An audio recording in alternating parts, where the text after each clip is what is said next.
कैसे आप पेपर में लिखोगे, लिखने का सही तरीका क्या है, जो क्वेश्चन आपको नहीं आते उनको आप कैसे करके आओगे। प्रैक्टिकल बात करूंगी, जो चीज आप अप्लाई कर सकते हो सिर्फ वही बात करूंगी। Hello everyone, welcome to Spark Up classes. This is Suman Yadav. आज की वीडियो में मैं आपको कुछ बातें बताने वाली हूँ जो आपके कंपार्टमेंट एग्जाम या सप्लीमेंट्री एग्जाम में बहुत काम आएंगी। ठीक है, पहली बात तो ये कि कैसे आप पेपर में लिखोगे, लिखने का सही तरीका क्या है पेपर में, ये चीजें मैं आपको बताऊंगी। दूसरी बात, जो क्वेश्चन आपको नहीं आते उनको आप कैसे करके आओगे। तीसरी बात, क्या बातों का आपको ध्यान रखना है पेपर करते वक्त और किन बातों का को आप स्किप कर सकते हो। ये तीनों बातें आज के वीडियो में हम कंप्लीटली देखेंगे ताकि आपका पेपर बेस्ट से बेस्ट तरीके से आप लिख के आओ। ठीक है, तो चलो स्टार्ट करते हैं। मैं कोई थ्योरेटिकल बात नहीं करूंगी, प्रैक्टिकल बात करूंगी। जो चीज आप अप्लाई कर सकते हो सिर्फ वही बात करूंगी। ठीक है, चलो स्टार्ट करते हैं। सबसे पहली बात कि आप पेपर में लिखोगे कैसे, लिखने का सही तरीका क्या है। तरीका तो ये है बेटा कि अगर आप ऑप्शनल क्वेश्चन अगर आता है, वैसे ऑप्शनल क्वेश्चन आने के चांसेस कम है, लेकिन अगर ऑप्शनल क्वेश्चन आता है और आपका कोई एक ऑप्शन सही है, मान लो आपको 4 ऑप्शन दिया गया है और मान लेते हैं दूसरा ऑप्शन आपका सही ऑप्शन है, तो ऑप्शनल क्वेश्चन को लिखने का तरीका होता है कि आप ऑप्शन नंबर डालोगे प्लस जो उस ऑप्शन में पूरी चीजें लिखी हुई हैं वो पूरी चीजें आप लिख लोगे। यही तरीका होता है ऑप्शनल क्वेश्चन को करने का। ऐसा नहीं कि ऑप्शन नंबर ए लिखा फिर टिक मार दिया, या फिर पूरा ऑप्शन लिख करके ऑप्शन नंबर ए पे टिक मारा। ये सही तरीका नहीं है। सही तरीका ऑप्शनल क्वेश्चन को करने का ये है कि आप एक जो भी ऑप्शन सही है उस ऑप्शन को पूरा लिख डालो और उस पर टिक कर दो, या फिर टिक करना अवॉइड भी कर सकते हो। यही आपका तरीका होता है ऑप्शनल क्वेश्चन को करने का। दूसरी बात, जो भी क्वेश्चंस आप करते हो उसको कोशिश करो कि पॉइंट वाइज तरीके से लिखो। पैराग्राफ में लिखने पे एग्जामिनर नहीं पढ़ता आपके क्वेश्चंस। जो चीजें आपको अच्छे तरह से मालूम है उसको पॉइंट वाइज फॉर्म में लिखो। जैसे अगर मुझे बताना हो फर्टिलाइजेशन और इम्प्लांटेशन, तो मैं ऐसा नहीं कहूंगी फर्टिलाइजेशन और इम्प्लांटेशन को मैं एक ही सेंटेंस में खत्म नहीं कर दूंगी। फर्टिलाइजेशन हेडिंग डालूंगी, फिर उसका डेफिनेशन लिखूंगी प्रॉपरली, फिर दूसरी हेडिंग डालूंगी इम्प्लांटेशन, फिर उसका हेडिंग लिखूंगी। ठीक है, नेक्स्ट बात, अगर आप कोई हेडिंग डालते हो तो ऐसा नहीं है कि उसके जस्ट बाजू से लिखना शुरू कर दो फिर ऐसे ऐसे लिखना शुरू कर दो, नहीं। हेडिंग के अगर जस्ट बाजू से आप लिखना शुरू करते हो तो उसी फ्लो में जाओ, हेडिंग के इस तरफ मत लिखो। या फिर आप क्या कर सकते हो, हेडिंग लिखो उसके नीचे वाली लाइन से लिखना शुरू करो। ये आपका प्रॉपर तरीका होता है लिखने का। इससे कॉपी सुंदर लगती है, अट्रैक्टिव लगती है।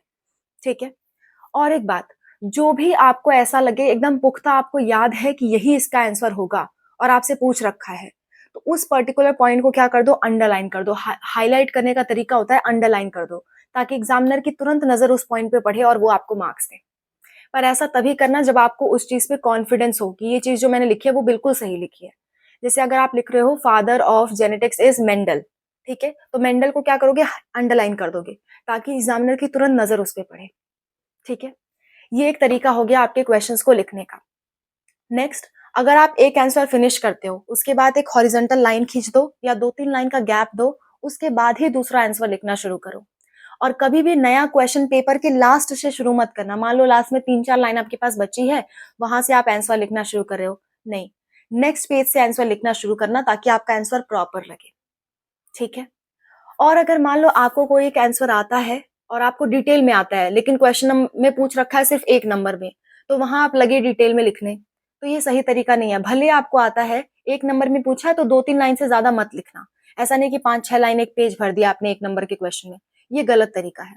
भले आपको आता है लेकिन अगर एक नंबर का क्वेश्चन है तो आप एक ही या 2 लाइन में खत्म करोगे उसे। ठीक है, एक बात जरूर ध्यान रखना, पॉइंट वाइज जरूर लिखना, जितने भी क्वेश्चन हो उसको पॉइंट वाइज लिखना। और आपका अगर बायोलॉजी का पेपर आता है, बायोलॉजी का आपके क्वेश्चंस आते हैं, तो बायोलॉजी के क्वेश्चन में आपको क्या करना है, बायोलॉजी के क्वेश्चन में ज्यादा से ज्यादा फिगर बनाने की कोशिश करना। अगर 3 नंबर का या 5 नंबर का क्वेश्चन है, पेपर 4 सेक्शन में आपके आते हैं, section A, section B, section C और सेक्शन डी। सेक्शन में ए में आपके 1 नंबर के क्वेश्चन आते हैं, सेक्शन बी में आपके आते हैं 2 नंबर के क्वेश्चन, सेक्शन सी में आते हैं 3 नंबर के क्वेश्चन और सेक्शन डी में आते हैं 5 नंबर के क्वेश्चन। सो 3 और 5 नंबर के जो क्वेश्चन है ना, उसमें कोशिश क्या करो आप सिंपल से सिंपल डायग्राम बना सको। मान लो आपसे डायग्राम नहीं कहा गया है क्वेश्चन में, तब भी आप डायग्राम के थ्रू बताओ। अगर पॉसिबल है उस चीज को डायग्राम बनाने में, तो आप उसको डायग्राम के थ्रू समझाओ। डायग्राम बनाने से एग्जामिनर को लगता है कि हाँ इसके बारे में आपको सटीक जानकारी है, तो आपको अच्छे नंबर ग्रांट करता है। ठीक है, डायग्राम पे आपको एक आध नंबर दे देता है वो 3 नंबर और 5 नंबर के क्वेश्चन में, तो आपके काम बन जाती है, आपको अच्छे से पेपर हो जाता है आपका। तो ये कुछ बातें थी जो पेपर करने का सही तरीका है, इस तरह से आपको लिखना होता है। हर एक क्वेश्चन के बाद एक हॉरिजॉन्टल लाइन या 2-3 लाइन का गैप आप ज़रूर छोड़ना, इसको मिस मत करना, ठीक है? आगे बढ़ते हैं। अब कई बच्चों का क्वेश्चन होता है कि मैम पेपर का सेक्शन ए कर रहे हैं, तो हमको जो वो पहले आता है वो पहले कर ले, जो नहीं आता उसको बाद में करें। तो बेटा इसका भी तरीका होता है, ऐसा नहीं कि सेक्शन ए का आप क्वेश्चन 1 नंबर आपने किया, फिर लगे सेक्शन डी का क्वेश्चन करने, नहीं। अगर आपने एक सेक्शन उठाया है, मान लो सेक्शन नंबर बी आपने पहले उठाया है, तो बी के सारे क्वेश्चन आपको इकट्ठे करने होते हैं, ठीक है? सेक्शन नंबर ए आपने उठाया तो ए के सारे क्वेश्चन इकट्ठे करो, नंबरिंग इधर-उधर कर सकते हो। सेक्शन नंबर ए का पहला क्वेश्चन पहले कर लो या चौथा क्वेश्चन पहले कर लो, उससे मतलब नहीं है। लेकिन एक सेक्शन के क्वेश्चन एक जगह रखा करो। ऐसा नहीं कि सेक्शन ए आया फिर सेक्शन बी फिर वापस से सेक्शन ए फिर सेक्शन बी, ऐसा काम मत करना, ठीक है? जो सेक्शन आप कर रहे हो उसके सारे क्वेश्चन कर लेना, तभी दूसरे सेक्शन पे जंप करना। और बाई चांस अगर आप कोई क्वेश्चन भूल जाते हो तो ऑफ कोर्स आप लास्ट में कर सकते हो, वो रेयर केस है। लेकिन तरीका सही यही है कि एक सेक्शन का क्वेश्चन आप एक जगह करो, ठीक है? नंबरिंग हेर-फेर कर सकते हो, कोई दिक्कत नहीं आएगी उसमें। ओके, नेक्स्ट चलो आगे बढ़ते हैं और समझते हैं कि क्या आपको अगर आपको क्वेश्चन नहीं आता है तो उसको आप कैसे करोगे? बहुत सारे क्वेश्चन ऐसे होंगे जो आपको नहीं आते होंगे एग्ज़ाम में, पर क्योंकि आपका ये रिटन एग्ज़ाम है तो आपको बहुत फ़ायदा मिलता है। कैसे? समझो। जो आपने क्वेश्चन देखा, आपको नहीं मालूम उसका सटीक आंसर क्या है, लेकिन आपको इतना अंदाज़ा है कि वो क्वेश्चन कहाँ से है और वो किस चीज़ से रिलेटेड है। जैसे मैं कह दूँ डीएनए फिंगरप्रिंटिंग, आपको नहीं मालूम कि डीएनए फिंगरप्रिंटिंग क्या होती है। मैं आपसे कह दूँ कि लाइट का क्या बोलते हैं लाइट के यूजेस बताओ, आपको नहीं मालूम, तो आप अपने से बना के लिखो, उसके आस-पास की चीज़ें लिखो। जैसे डीएनए फिंगरप्रिंटिंग में आप डीएनए के बारे में लिख सकते हो। डीएनए अगर आपको मालूम है कि डीएनए जेनेटिक मटेरियल है, तो डीएनए के बारे में आप लिख सकते हो। डीएनए से जुड़ी जितनी बातें आपको मालूम है, वो बातें लिख दो। आपको इतना पता है कि डीएनए फिंगरप्रिंटिंग मर्डर वगैरह का पता लगाने में होती है, तो वो चीज़ें लिख दो। आपको भले प्रॉपर तरीका नहीं मालूम, लेकिन उसके आजू-बाजू की चीज़ें आप लिख सकते हो, ठीक है? जैसे मान लो अगर मैं आपसे कह दूँ म्यूचुअलिज़्म क्या होता है? म्यूचुअलिज़्म आप भूल गए क्या होता है, लेकिन आपको इतना मालूम है कि ये इकोलॉजी से रिलेटेड है और पॉपुलेशन इंटरैक्शन से रिलेटेड है। तो आप पॉपुलेशन इंटरैक्शन की जो भी बातें होती हैं, आप उन बातों को लिख दो। मतलब जो क्वेश्चन आपसे पूछ रहा है और अगर आपको वो नहीं आता तो उसके आस-पास की चीज़ें लिख दो। लेकिन ऐसा मत करना कि पूछा बायोलॉजी का है, फिज़िक्स का उठा के लिख दो, ऐसा नहीं करना। पूछा इस चैप्टर का है, दूसरे चैप्टर का उठा के लिख दो, ऐसा नहीं करना। कम से कम उसके आजू-बाजू की चीज़ें लिख देना और कुछ ना कुछ ज़रूर लिख के आना, कोई क्वेश्चन छोड़ के मत आना आप। टाइम मैनेजमेंट बहुत प्रॉपरली करना। 1 नंबर का क्वेश्चन है तो 1-2 लाइन से ज़्यादा मत लिखो। 2 नंबर का क्वेश्चन हो तो 3-4 लाइन से ज़्यादा मत लिखो। 3 नंबर में भी 4-5 लाइन से ज़्यादा मत लिखो और 5 नंबर के क्वेश्चन में आप पूरा 1 पेज लिख सकते हो। ठीक है? टाइम मैनेज करना क्वेश्चन वाइज़ कि कौन से क्वेश्चन में कितना टाइम आपको लगेगा और किस तरह से आप करोगे। ठीक है? टाइम मैनेज करके चलना ताकि आपका क्वेश्चन कोई भी छूटे ना। इतनी सारी चीज़ें आपको करनी हैं। और क्या आपको नहीं करना है? बेटा काटा-पीटी ज़्यादा मत करना, व्हाइटनर का प्रयोग या ऐसी किसी चीज़ों का यूज़ मत करना, कलरफुल पेन यूज़ मत करना आप। जो भी पेन यूज़ करते हो ब्लैक एंड ब्लू यूज़ करना, ठीक है? क्वेश्चन नंबर प्रॉपर्ली डालना, जैसे सेक्शन नंबर ए है तो सेक्शन नंबर ए का क्वेश्चन नंबर 1, आंसर नंबर 1 ऐसे आप करना। और अगर मान लो कोई सेक्शन का दूसरे सेक्शन का क्वेश्चन बीच में कर रहे हो, तब उसका सेक्शन का नाम ज़रूर लिख देना। ये सेक्शन है, उसके बाद मैं क्वेश्चन करने जा रहा हूँ। सेक्शन का नाम लिख के तब आप क्वेश्चन करना स्टार्ट करना। ये चीज़ें आपको ध्यान में रखनी है। और कोई भी चीज़ मान लो आपसे गलती हो जाती है, मान लो आपने लिखा जैसे मेरा नाम है सुमन यादव, तो मैंने सुमन लिखा लेकिन यादव की स्पेलिंग में मैंने गलती कर दी। तो ऐसा नहीं है वैसे किसी-किसी को उसको काट दूँ, नहीं, गलत तरीका है। एक बार काटो फिर छोड़ दो, फिर नाम सही से लिखो। आपको किचिर-किचिर काटने की ज़रूरत नहीं होती है। ठीक है? कि एकदम गोंच दिया उसमें कि दिखाई नहीं रही एग्ज़ामिनर को, वो और ज़्यादा दिखाई देगा। ठीक है? तो आपको अगर कोई गलती हो जाती है, काटना है तो सीधे एक लाइन खींच के काट दो, बाकी उसमें गोजने, क्रॉस करने, गोला मारने की आपको ज़रूरत नहीं है। ठीक है? तो ये कुछ तरीके हैं जो मैं आपसे डिस्कस करना चाहती थी। इस तरीके से अगर आप पेपर लिखते हो तो आपके पेपर में मार्क्स बढ़ने के चांसेस ज़्यादा हो जाते हैं। और सुंदर-सुंदर लिखने की कोशिश करना, खास करके पहले दूसरे पेज में तो एकदम सुंदर से लिखना, ऐसा नहीं कि गोंच-गाँच दे पहले पेज से ही। पहले पेज में वही करना जो चीज़ आपको अच्छे से मालूम हो, ताकि फर्स्ट इंप्रेशन लास्ट इंप्रेशन होता है बेटा। पहली नज़र अगर अच्छी पड़ेगी, पहली छाप अगर आपकी अच्छी पड़ेगी तो एग्ज़ामिनर का माइंडसेट आपके लिए बदल जाएगा। ठीक है?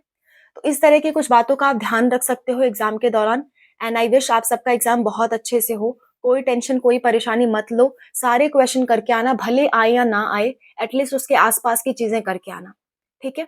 सारे खास करके 3 नंबर और 5 नंबर के क्वेश्चन तो कतई मत छोड़ना, जो आपको समझ में आता है करके आना। 1 नंबर का क्वेश्चन अगर नहीं आता है तो बेटा आप छोड़ भी सकते हो, क्योंकि 1 नंबर पॉइंट क्वेश्चन या ऑप्शनल क्वेश्चन आपको नहीं आता है तो छोड़ सकते हो। लेकिन मैं तो कहूँगी ना छोड़ो, ऑप्शनल क्वेश्चन है, कोई ना कोई एक ऑप्शन सही होगा, तो एक ऑप्शन आप कोई भी लिख के आना। छोड़ना मत किसी भी क्वेश्चन को, मेरा कहना यही रहेगा। और जितना ज़्यादा हो सके बायोलॉजी में डायग्राम बनाना, ओके?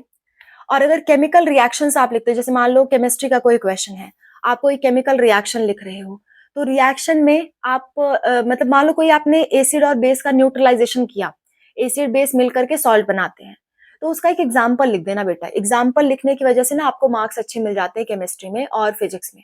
कोई भी चीज बता रहे हो उसका एग्जाम्पल लिख दो, कोई भी चीज कह रहे हो उसका एग्जाम्पल लिख दो, ठीक है, अगर आपको ध्यान में है तो। एक और बात, डायग्राम जब बनाते हो तो डायग्राम आपने जो बनाया, मान लो किसी पार्ट का आपको नाम नहीं मालूम, तो उसका एरो डाल के छोड़ मत देना। नहीं मालूम है तो कुछ भी उसके साथ छेड़ाखानी मत करना, एज इट इज छोड़ देना। और अगर मालूम है तो एरो डाल के उसका ठीक ठीक नाम लिख देना, ठीक है।